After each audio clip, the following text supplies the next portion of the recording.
Well, out of one family's tragedy comes new state legislation for motorists. After losing their 5-year-old child in a car accident, Cheryl and John Miller of Bolingbrook helped pass new laws for distracted driving. According to the National Highway Traffic Safety Administration, distracted drivers were responsible for more than 300,000 deaths in 2009. That number is about 10 times more than the number of people killed from drunk drivers that same year. NCTV 17's Kevin Machak tells us about the new laws. 1, 2, 3. Cheryl and John Miller recently revealed a roadside sign on the day after what would have been their son Adam's 8th birthday. The sign marks the spot where Adam was killed. The sign is here because Adam was not recognized as a victim by the laws that govern, and I was outraged. The sign is here because the law left us unable to speak for Adam in a court, and I was beyond frustrated. In 2008, a driver was reaching for a fallen cigar when he crashed into the Miller family vehicle going 55 miles an hour along Napier Plainfield Road.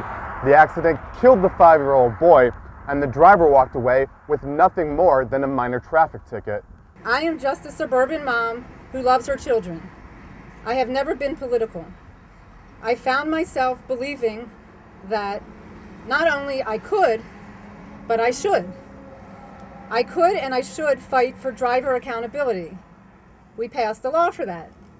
In fact, she helped pass several bills through the Illinois General Assembly, including increased penalties for inattentive driving, including removal of a driver's license or permit if a distracted driver kills someone, the inclusion of roadside memorials for victims of reckless driving, which previously were just for victims of drunk driving, and the right for victims or their families to make a statement in court regarding the incident.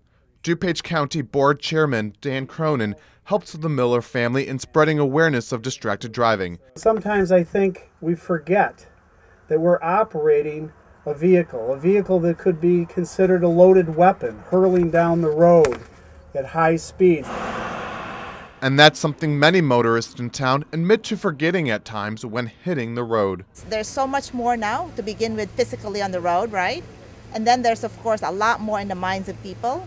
You know, maybe concerns about jobs or other things. When they look down and they start texting, that drives me wild. I see that the phone rings, or I get a text and I get the little buzz or sound that tells me that it's coming in. What am I doing? I tend to look at the phone. But the Millers suggest thinking twice about talking on the phone, adjusting the radio, or reaching for a cigar when you're driving. Everyone on the road is someone's child. Don't be a distracted driver, for the love of Adam. I'm Kevin Machak for Naperville News 17. DuPage County leaders say they'll work to install additional signs like Adam Miller's to raise awareness about the dangers of distracted and reckless driving.